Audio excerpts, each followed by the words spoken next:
వాక్యమే నన్ను బ్రతికించెను, బాధలలో నెమ్మదినిచ్చెను.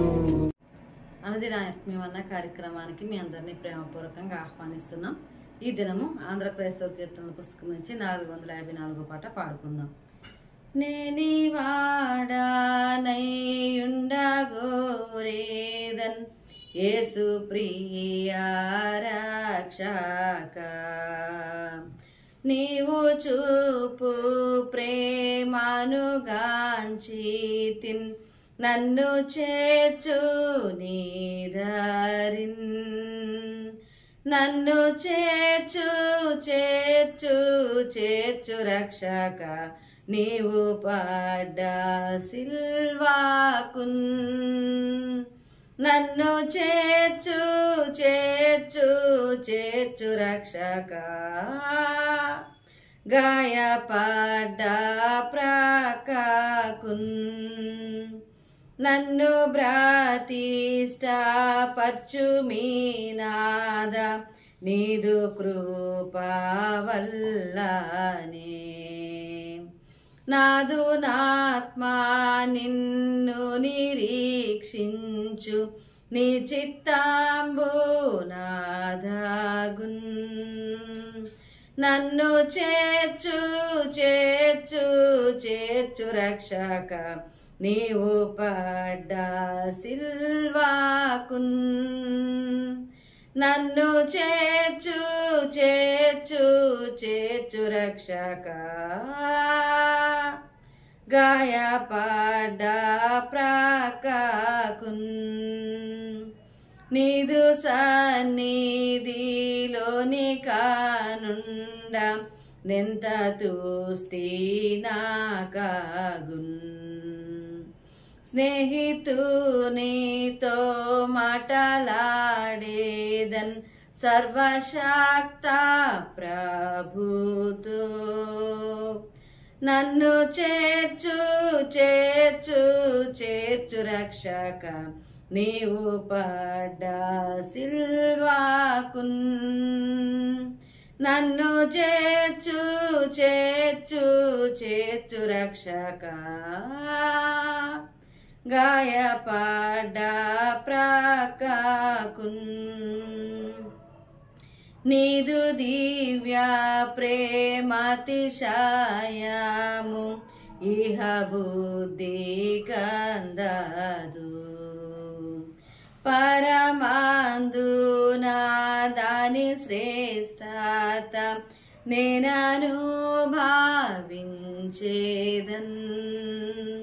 నన్ను చేర్చు చేర్చు చేర్చు రక్షక, నీవు పడ్డ సిల్వాకున్, నన్ను చేర్చు చేర్చు చేర్చు రక్షక, గాయపడ్డ ప్రక్కకున్. అనుదిన ఆత్మీయమన్న కార్యక్రమానికి మిమ్మల్ని అందరినీ ప్రేమపూర్వకంగా ఆహ్వానిస్తూ ఉన్నాను. క్రీస్తునందు ప్రియమైన దేవుని బిడ్డలారా, ఈ లెంట్ శ్రమల దినాల్లో 24వ దినంలోనికి మిమ్మల్ని ప్రేమపూర్వకంగా ఆహ్వానిస్తూ సమయంలో యేసుక్రీస్తు ఖండిస్తూ ఉన్న విషయాలను గురించి మనము ధ్యానం చేస్తూ వస్తున్నాం.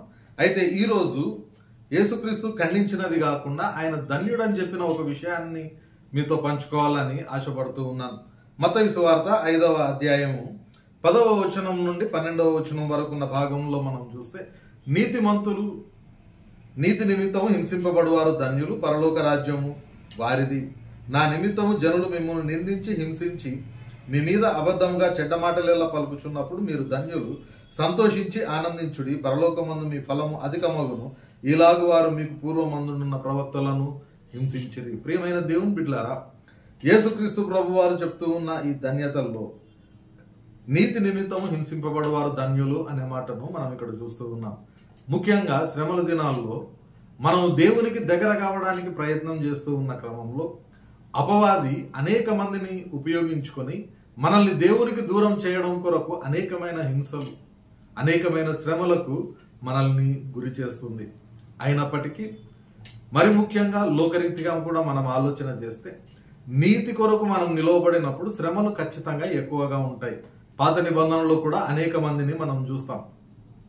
హేబేలు దేవుని కొరకు నిలవబడినాడు, ఆయన చనిపోవలసిన పరిస్థితి వచ్చింది. యోసేపు నీతిగా నిలవబడినాడు, తన అన్నలందరూ కూడా ఆయనను ద్వేషించిన సందర్భాన్ని బైబిల్ గ్రంథంలో మనం చూస్తాం. అలాగే మోషే గాని స్టెఫను గాని వీళ్ళందరినీ మనం చూస్తూ ఉన్నప్పుడు వారు నీతి కొరకు నిలవబడుతూ ఉన్నారు. అయినప్పటికీ వాళ్ళు నీతిగా ఉన్నా తన సొంత వారు కూడా వారిని అంగీకరించలేని పరిస్థితి, శ్రమలు వారికి ఎదురైన పరిస్థితిని మనం బైబిల్ గ్రంథంలో చూస్తూ ఉన్నాం. ఈ శ్రమలు అనేవి నీతి కొరకు నిలవబడినప్పుడు కేవలం మానవులకు మాత్రమే కాకుండా సంఘములకు కూడా వచ్చినట్లుగా మనం చూస్తాం. ఉదాహరణకు తెసలోనికయులకు రాసిన 2వ పత్రికలో పౌలు భక్తుడు చెప్తాడు కదా, 1వ అధ్యాయం 3-4 వచనాలను మనం చూస్తే, సహోదరులారా, మేమెల్లప్పుడూ మిమ్మల్ని గురించి దేవునికి కృతజ్ఞతాస్తుతులు చెల్లించుటకు బద్దులై ఉన్నాం. ఇది యుక్తమే. ఏలయనగా మీ విశ్వాసం బహుగా అభివృద్ధి పొందుచున్నది, మీ అందరిలో ప్రతివాడును ఎదుటివాని ఎడల చూపు ప్రేమ విస్తరించుచున్నది. అందువలన మీ హింసలన్నిటిలోనూ మీరు సహించుచున్న శ్రమలన్నిటిలోనూ మీ ఓర్పును విశ్వాసమును చూచి మేము దేవుని సంఘములో మీ యందు అతిశయపడుచున్నాము. కాబట్టి తెసలోనికా సంఘానికి ఏర్పడుతూ ఉన్న ఆ యొక్క శ్రమను గురించి ఆయన జ్ఞాపకం చేస్తూ ఉన్నాడు. అంత మాత్రమే కాకుండా పేతురు రాసిన పత్రికలో ఆయన కూడా ఒక మాట మాట్లాడుతూ ఉన్నాడు. 4వ అధ్యాయము 12వ వచనంలో మనం చూస్తే, ఆ శ్రమలు అనుభవిస్తూ ఉన్నప్పుడు దానిని బట్టి మీరు వింతగా చూడకండి అనే మాటను చెప్తూ 4వ అధ్యాయం 12వ వచనంలో అంటాడు కదా, ప్రియులారా, మిమ్మల్ని శోధించుటకు మీకు కలుగుచున్న అగ్ని వంటి మహాశ్రమను గూర్చి మీకేదో ఒక వింత సంభవించున్నట్లు ఆశ్చర్యపడకుడి అనే మాట చెప్తూ ఉన్నాడు. ఎవరితో ఈ మాటలు చెప్తూ ఉన్నాడు అని అంటే, మొదటి అధ్యాయంలో మనం చూస్తాం కదా, మొదటి 2 వచనాలలో అక్కడ కొన్ని సంఘములను ఆయన మెన్షన్ చేస్తూ ఉన్నాడు. యేసుక్రీస్తు అపోస్తలుడైన పేతురు తండ్రి అయిన దేవుని భవిష్యత్ జ్ఞానమును బట్టి ఆత్మ వలని పరిశుద్ధత పొందిన వారై విధేయులగుటకును యేసుక్రీస్తు రక్తం వలన ప్రోక్షింపబడుటకు ఏర్పరచబడిన వారికి, అనగా పొంతు, గలతీయ, కపదోకియా, ఆసియా, బితునియా అను దేశముల యందు చెదిరిన వారిలో చేరిన యాత్రికులకు శుభమని చెప్పి వ్రాయున్నది అనే మాటలు మనం చూస్తూ ఉన్నాం. అంటే ఇక్కడ మెన్షన్ చేసిన ఈ 5 సంఘాలు కూడా దేవుని కొరకు నిలువబడినందుకు వారికి శ్రమలు ఎదురవుతూ ఉన్నాయి. అంత మాత్రమే కాకుండా అపోస్తలుడైన పౌలు తిమోతికి రాస్తూ చెప్పిన ఒక మాటను మనం జ్ఞాపకం చేసుకుంటే, 2వ పత్రిక, తిమోతికి రాసిన 2వ పత్రిక 3వ అధ్యాయము 12వ వచనంలో మనం చూస్తే అక్కడ ఆయన చెప్తూ ఉన్నమాట, క్రీస్తునందు సద్భక్తితో బ్రతకనుద్దేశించు వారందరూ హింస పొందుదురు అనే మాట ఆయన చెప్తూ ఉన్నాడు. కాబట్టి క్రీస్తు కొరకు ఉండాలి అని అనుకున్నప్పుడు, దైవికంగా మనం ఉండాలి అని అనుకున్నప్పుడు తప్పకుండా ఈ శ్రమలు అనేవి మనకు వస్తాయి అని వీళ్ళందరూ కూడా చెప్తూ ఉన్నారు. అయితే వీళ్ళు మాత్రమే కాకుండా యేసుక్రీస్తు కూడా చెప్తూ ఉన్న ఒక మాటను మనం జ్ఞాపకం చేసుకుంటే, యోహాను సువార్త 15వ అధ్యాయము 18వ వచనం నుండి 20వ వచనం వరకు ఉన్న భాగంలో మనం చూస్తాం. యోహాను సువార్త 15వ అధ్యాయము 18 నుండి 20 వరకు ఉన్న భాగంలో మనం చూస్తే, లోకము మిమ్మును ద్వేషించిన ఎడల మీకంటే ముందుగా నన్ను ద్వేషించనని మీరు ఎరుగుదురు. మీరు లోక సంబంధులైన ఎడల లోకము తన వారిని స్నేహించును. అయితే మీరు లోక సంబంధులు కారు, నేను మిమ్మును లోకములో నుండి ఏర్పరచుకుంటుని, అందుచేతనే లోకము మిమ్మును ద్వేషించుచున్నది. మీ దాసుడు తన యజమానుని కంటే గొప్పవాడు కాడని నేను మీతో చెప్పిన మాట జ్ఞాపకం చేసుకొనుడి. లోకులు నన్ను హింసించిన ఎడల మిమ్మును కూడా హింసింతురు. ఖచ్చితంగా ఇక్కడ యేసుక్రీస్తు చెప్పిన మాట, యేసుక్రీస్తునే లోకం హింసించింది కాబట్టి ఆయనను అంగీకరించి అనుసరిస్తూ ఉన్న మనల్ని కూడా ఈ లోకము ఖచ్చితంగా హింసిస్తుంది అని యేసుక్రీస్తు కూడా చెప్తూ ఉన్నాడు. అయితే ఒక వాగ్దానం కూడా యేసుక్రీస్తు చేస్తూ ఉన్నాడు. ఏంటంటే లూకా సువార్త 17వ అధ్యాయంలో మనం జ్ఞాపకం చేసుకుంటే, మొదటి వచనంలో ఆయన చెప్తూ ఉన్న మాట, ఆయన తన శిష్యులతో ఇట్లా, నేను అభ్యంతరములు రాకపోవటం అసాధ్యము గాని అవి ఎవరి వలన వచ్చునో వానికి శ్రమ. కాబట్టి మనల్ని ఎవరైతే హింసిస్తారో వారి పట్ల మనము ఏమాత్రం కూడా ప్రతీకారం తీర్చుకోకుండా వారిని దేవునికి అప్పగించి ఆ శ్రమల యందు మనము ఒకవేళ ఆ హింసల యందు సంతోషించి దేవునిలో అంటుకట్టబడడానికి ఆ హింసలను మనం ఉపయోగించుకుంటే, మనకు ఎవరైతే హింసించడానికి ప్రయత్నం చేస్తారో వారికి శ్రమ అని దేవుడు చెప్తూ ఉన్నాడు. అంటే దేవుడే వారిని చూసుకుంటాడు, దేవుడే వారి పట్ల ప్రతీకారం తీర్చుకుంటాడు. మన పక్షాన నుండి వారికి దేవుడు ఇవ్వవలసిన తీర్పును ఖచ్చితంగా దేవుడు వారికి ఇస్తాడు.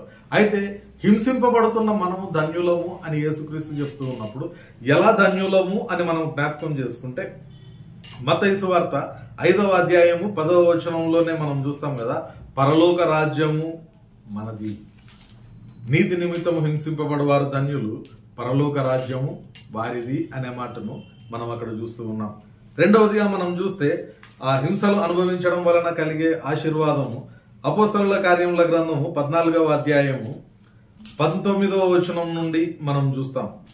అపోస్తలుల కార్యముల గ్రంథము 14వ అధ్యాయము 19వ వచనం నుండి, అంత్యోకయ నుండి ఇకొనియ నుండి యూదులు వచ్చి జనసమూహములను తమ పక్షముగా చేసుకొని పౌలు మీద రాళ్లు రువ్వి అతడు చనిపోయినని అనుకొని పట్టణం వెలుపలికి అతనిని ఈడ్చిరి. అయితే శిష్యులు అతని చుట్టూ నిలిచి ఉండగా అతడు లేచి పట్టణంలో ప్రవేశించి మరునాడు బర్నబాతో కూడా దెర్బేకు బయలుదేరిపోయాను. వారు ఆ పట్టణంలో సువార్త ప్రకటించి అనేకులను శిష్యులనుగా చేసి తర్వాత లుస్త్రాకును ఈకొనియకును అంత్యోకయకును తిరిగి వచ్చి శిష్యుల మనసులను దృఢపరచి విశ్వాసమందు నిలకడగా ఉండవలెనని అనేక శ్రమలను అనుభవించి మనము దేవుని రాజ్యంలో ప్రవేశింపవలెనని వారిని హెచ్చరించరు. కాబట్టి అన్ని శ్రమలు అనుభవిస్తే తప్ప దేవుని యొక్క రాజ్యంలోనికి ప్రవేశం లేదు. ఖచ్చితంగా ఇక్కడ ఆయన మాట్లాడుతూ చెప్తూ ఉన్నమాట మరొక మారు ఆ మాటను మనం చదువుకుంటే, అనేక శ్రమలను అనుభవించి మనము దేవుని రాజ్యంలో ప్రవేశింపవలెను అని వారిని హెచ్చరించింది. కాబట్టి శ్రమలు అనుభవించడం వలన మొదటిది దేవుని రాజ్యం మనదవుతుంది. అంత మాత్రమే కాకుండా ఆ శ్రమలు అనుభవించడం వలన పరలోక రాజ్యంలోనికి మనము చేరుతాము. అంత మాత్రమే కాకుండా పేతురు రాసిన మొదటి పత్రిక 4వ అధ్యాయము 14వ వచనాన్ని మనం జ్ఞాపకం చేసుకుంటే ఇక్కడ ఆయన చెప్తూ ఉన్నమాట, క్రీస్తు నామము నిమిత్తము మీరు నిందల పాలైన ఎడల మహిమ స్వరూపి అయిన ఆత్మ అనగా దేవుని ఆత్మ మీ మీద నిలుచుచున్నాడు కనుక మీరు ధన్యులు. కాబట్టి ఆ శ్రమలను నీతి నిమిత్తము క్రీస్తు కొరకు ఆ శ్రమలను ఒకవేళ మనం అనుభవించడానికి సిద్ధపడితే దేవుని యొక్క ఆత్మ మన మీద నిలుస్తుంది. చివరిదిగా మనం జ్ఞాపకం చేసుకుంటే ప్రకటన గ్రంథము 7వ అధ్యాయంలో మనం చూస్తాం.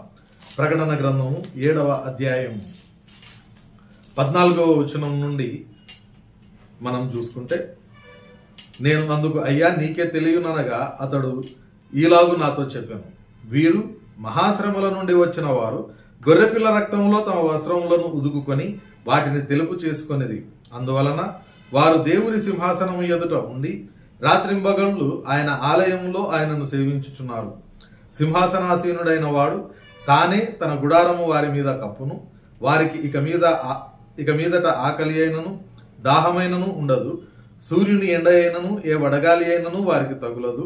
ఏలైనగా సింహాసన మధ్యమందుండు గొర్రెపిల్ల వారికి కాపరి అయి జీవజలముల బుగ్గ యుద్ధకు వారిని నడిపించును. దేవుడే వారి కన్నుల నుండి ప్రతి బాష్ప బిందువును తుడిచివేయును. ప్రియమైన దేవుని బిడ్డలారా, ఈ 4 ఆశీర్వాదాలు మనము దేవుని నిమిత్తము హింసను అనుభవించడానికి సిద్ధపడితే మన సొంతం అవుతాయి. ముఖ్యంగా ఈ లెంట్ డేస్ లో దేవునికి దగ్గర కావడానికి చేస్తూ ఉన్న అనేకమైన ప్రయత్నాల్లో ఉపవాసం చేస్తూ ఉండిండొచ్చు, దాన ధర్మాలు చేస్తుండొచ్చు. ఏది మనము చేసినప్పటికీ కూడా ఆ హింసలు అనేవి మనకు వచ్చినప్పుడు మనం వాటిని అనుభవించలేక వెనక్కు తిరిగితే ఈ ఆశీర్వాదాలన్నీ మనం కోల్పోయేవారుగా ఉంటాం. కానీ ఆ ప్రయత్నాల్లో మనం ఉన్నప్పుడు, ఈ శ్రమలు వచ్చినప్పుడు వాటిని మనము మహా ఆనందంగా అనుభవించడానికి సిద్ధపడినట్లయితే ఇప్పుడు జ్ఞాపకం చేసుకున్న ఈ 4 ఆశీర్వాదాలు కూడా మనకు సొంతం అవుతాయి. కాబట్టి ఈ లోకంలో మనం జీవిస్తూ ఉన్నప్పుడు ఆ శ్రమల కొరకు మనం సిద్ధపడుతూ ఆ శ్రమల్లో ఆనందిస్తూ దేవునిలో ఐక్యపడడానికి ప్రయత్నం చేద్దాం. పరిశుద్ధాత్మ దేవుడు సహాయం దయచేయును గాక. ప్రార్థన చేసుకుందాం. పరిశుద్ధుడైన దేవా, ప్రేమ గల మా తండ్రి, మరొక పర్యాయము నేటి దినాన నీతి నిమిత్తము హింసింపబడేవారు ధన్యులని మాతో మాట్లాడిన విధానమును బట్టి నీకు వందనాలు చెల్లించుకుంటూ ఉన్నాం. నీ కొరకు మేము జీవించడానికి సిద్ధపడినప్పుడు అపవాది ద్వారా ప్రభు మాకు ఎదురయ్యే ప్రతి విధమైన శ్రమల్లో, శోధనల్లో నిన్ను చూస్తూ వాటిని సంతోషంగా అనుభవించడానికి, జయించడానికి నీ కృప మాకు దయచేయమని వేడుకుంటూ, అట్టి శ్రమలు అనుభవించిన అనంతరం మా కొరకు మీరు సిద్ధపరిచిన పరలోక రాజ్యమును మేము స్వతంత్రించుకుని కృపను ప్రభు మాకందరికి దయచేయమని వేడుకుంటూ వినిన ప్రతి వారి హృదయంలో ఈ వాక్యంను మీరే నాటి భద్రపరచి ఫలింపజేయమని నేటి మా పని పాటల్లో ప్రయాణాల్లో కృప చూపించి క్షేమంగా మమ్మల్ని నడిపించి నిశ్చితమైతే ప్రభువా రేపటి దినాన మరొక పర్యాయము నీవు అనుగ్రహించే ఈ అనుదిన ఆత్మీయ మన్నాను భుజించు కృపను మాకందరికి దయచేయమని వేడుకుంటూ యేసు పరిశుద్ధ నామమున ప్రార్థించి వేడుకొంచున్నాం తండ్రి. ఆమేన్. తండ్రి, కుమార, పరిశుద్ధాత్మ త్రియేక దేవుని సకల దీవెనలు సదాకాలం మనకందరికి తోడయుండి నడిపించును గాక. ఆమేన్.